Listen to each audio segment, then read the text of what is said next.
कोई इज्जत है कि जब मनीष कश्यप जेल में है तो आपको क्या इस वीडियो में बनाएगा?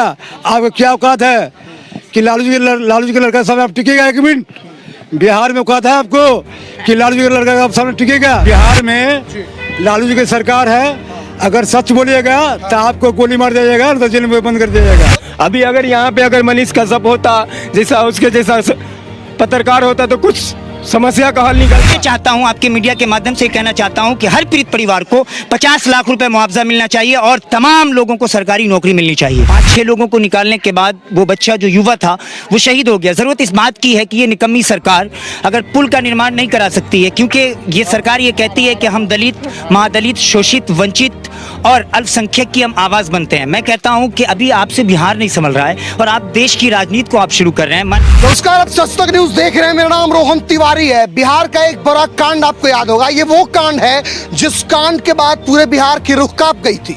मुजफ्फरपुर के गायघाट विधानसभा क्षेत्र का एक ऐसा गांव जिस गांव में नाव पलटती है, तकरीबन 33 लोग सवार होते हैं। कुछ लोग तो उस वक्त तैर करके ऊपर हो जाते हैं, लेकिन मधुर पट्टी के इस मनहूस घाट पर 11 से 12 लोग डूब जाते हैं, जिसमें से अभी खबर शूट होने तक सिर्फ 3 लोगों की ही शव मिली है, जिसकी आधिकारिक पुष्टि हो गई है। विशेष बात यहाँ के लोगों से करेंगे कि कैसे क्या घटना हुई और वो अभी किस लोगों को चाह रहे हैं, क्योंकि यहाँ पर तमाम बड़े पार्टी के नेताओं के आने जाने का सिलसिला जो है वो शुरू हो चुका है। सबसे पहले आपसे बात करेंगे, क्या कैसे हुआ? सबसे पहले हम आपको ये बताते हैं कि बिहार में लालू जी की सरकार है, अगर सच बोलिएगा तो आपको गोली मार दिया जाएगा, तो जेल में बंद कर दिया जाएगा। कौन भेजेगा? आपको लालू जी का लड़का तेजस्वी बंद करवा देगा कि बिहार की खबर सच्चा बताएगा तब। बिहार वो बिहार है, झारखंड बिहार है, लालू जी की सरकार है और बिहार में बाहर हुआ घाट पर मरे लगे आजाद हुआ। मनीष कश्यप जी को लोग क्या कहिएगा? अगर वो होते यहाँ पर तो क्या होगा? मनीष कश्यप होता ना, मनीष कश्यप आया था ना, मनीष कश्यप आया होता तो बिहार के एक पत्रकार था। अच्छा, आप जैसा पत्रकार के कोई वैल्यू नहीं है और न कोई इज्जत है कि जब मनीष कश्यप जेल में है तो आपको क्या इस वीडियो में बनाएगा? आपको क्या औकात है कि लालू जी का लड़का सामने आप टिकेगा? 1 मिनट, बिहार में औकात है आपको कि लालू जी का लड़का आप सामने टिकेगा? आप जानते हैं मनीष कश्यप? क्यों नहीं जानते? जानते हैं ना। वो आज यहाँ होते तो क्या होता? वो अगर वो मनीष कश्यप यहाँ होते तो बहुत अच्छा होते। आज बिहार के सभी नेता को रेल के रख देता। अगर वो यहाँ होता तो ऐसा नहीं घटना होता। यहाँ पे पुल नहीं बना है। लगता है इतना बड़े बड़े नेता आ रहे हैं, पुल बन जाएगा इसके बाद? नेता आते हैं, अपना पेट भर के निकल जाते हैं। गरीबों मजदूरों को कोई किसी को नहीं देखते, अपना पेट भर के निकल जाते थे। सोचते हैं कि अरे चलो जाने दो। उसके लिए एक गरीब मजदूर है, एक मक्खी है, दूध में से निकाल के जैसा फेंक दो ऐसा है। अभी अगर यहाँ पे अगर मनीष कश्यप होता, जैसा उसके जैसा पत्रकार होता, तो कुछ समस्या का हल निकलता। मगर आप लोग यहाँ पे क्या दिखाने के लिए आए हैं कि यही आदमी डूब गया है, नहीं निकल रहा है? अरे दिखाना तो कुछ और दिखाए ना, जो बड़े बड़े नेता आके यहाँ बात करे, समस्या का हल निकाले। कि आप लोग झूठे का वीडियो दिखा के बस बोलते अपना व्यू बढ़ाते हैं। आप लोग इससे ज़्यादा क्या करते हैं? अगर मनीष कश्यप रहते तो उनको जरूर बढ़िया से पूछताछ करते। जब रेलते थे तो बड़का बड़का इंजीनियर ऐसा पलट जाते हैं। तो कुल मिलाकर के आप ये कह सकते हैं कि यहाँ पर बहुत सारे नेता आए हैं। आज नेता प्रतिपक्ष विजय कुमार सिन्हा भी आए थे, इससे पहले बड़े पार्टी के बड़े बड़े नेता आए, लेकिन कुछ लोग उसमें से हमें ऐसे मिल गए जो मनीष कश्यप को याद कर रहे थे, मनीष कश्यप को खोज रहे थे। सबसे बड़ा सवाल यहाँ पे ये उठता है कि मजीद ये नाव दिखाइए सबसे पहले आप, कि ये वही नाव है जिस नाव के जरिए कल दुर्घटना हुआ था। और कल इस दुर्घटना में कुल मिलाकर के एक ये नाव पलट गई थी और इस तेज धार में लोग अपने आप को नहीं बचा पाए, वो डूब गए। और जिसके बाद लगातार एसडीआरएफ की टीम, एनडीआरएफ की टीम रेस्क्यू चला रही है, लेकिन बहुत सारे अभी भी ऐसे शव हैं जिसे बरामद नहीं किया जा सकता है। लेकिन हम किसी पे अभी चर्चा नहीं करेंगे, चाहे वो मनीष कश्यप हो, चाहे वो कोई पार्टी के नेता हो।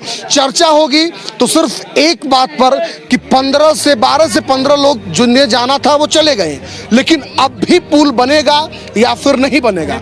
बिहार के पक्ष और विपक्ष के नेता खुद में सिर्फ बयानबाजी करेंगे या पुल पर भी ध्यान लेंगे? सवाल ये होगा। लगता है कि इसके बाद भी पुल बनेगा, नेता लोग का ध्यान आएगा? देखिए, सबसे पहले मैं आपके मीडिया के माध्यम से मैं ये कहना चाहता हूँ कि ये निकम्मी सरकार, डबल इंजन की सरकार अगर पुल का निर्माण कर दी होती तो समझ लीजिए आज ये दिन नहीं देखना पड़ता, क्योंकि आज एक बहन का भाई, एक माँ का लाल उनकी नज़रों से जुदा हो गया। मैं काबिले मुबारकबाद है पिंटू सहनी जिसने अपने गांव के लिए शहादत दिया और शहीद हुआ, 5-6 लोगों को निकालने के बाद वो बच्चा जो युवा था वो शहीद हो गया। ज़रूरत इस बात की है कि ये निकम्मी सरकार अगर पुल का निर्माण नहीं करा सकती है, क्योंकि ये सरकार ये कहती है कि हम दलित, महादलित, शोषित, वंचित और अल्पसंख्यक की हम आवाज़ बनते हैं। मैं कहता हूं कि अभी आपसे बिहार नहीं संभल रहा है और आप देश की राजनीति को आप शुरू कर रहे हैं। माननीय नीतीश कुमार जी, अभी मुसलसल 2 दिन से आपकी एसडीआरएफ की टीम और एनडीआरएफ की टीम यहाँ पर ज़रूरत इस बात की थी कि चक्कर नहीं लगाना है, यहाँ पर जो है गोताखोर को उतारना था। और अब तक के माननीय मुख्यमंत्री जी की तरफ से कोई भी पीड़ित परिवार के लिए कोई घोषणा पत्र जारी नहीं किया, जबकि ये सरकार की गलत नीतियों की वजह से यहाँ के ग्रामीणों की जान गई है। क्योंकि अगर पुल अगर सरकार ने दे दिया होगा, 2002 में भी यहाँ पे 5-7 लोगों की जानें गई थी। एक परिवार के 5 जी जी, तो जब एक ही परिवार के गए थे, तो मेरा कहने का मतलब ये है कि आज पिंटू सहनी जो आज शहीद हुआ है, कोई अपने लिए नहीं, इस गांव के लिए हुआ। जिस तरीके से आर्मी सेना जो है, समझ लीजिए देश के जवान सरहद पर लड़ाई लड़ते हैं, उसी तरीके से आज पिंटू सहनी अपनी जो जान की कुर्बानी पेश किया। क्योंकि वीर शहीद और स्वतंत्रता सेनानियों का जो नाम आज इतिहास में लिखा गया, इसलिए लिखा गया है कि कहीं ना कहीं उन्होंने लड़ाई लड़ी थी। मगर माननीय नीतीश कुमार जी से तो बिहार नहीं संभल रहा है, जिसका मैं आपके कैमरा के माध्यम से कहूंगा कि आप दिखाएं। क्योंकि मैं ये कहता हूं कि आप जिला प्रशासन को आप भेज रहे हैं, ठीक, यहाँ पर प्रशासन की कोई जरूरत नहीं थी। चलिए, तमाम बड़ी पार्टी के जो नेता हैं वो आए हैं, चाहे वो लोक जनशक्ति पार्टी रामविलास हो, राजद के हो, भाजपा से, तमाम बड़ी पार्टी से आए, चाहे वो जदयू से हो।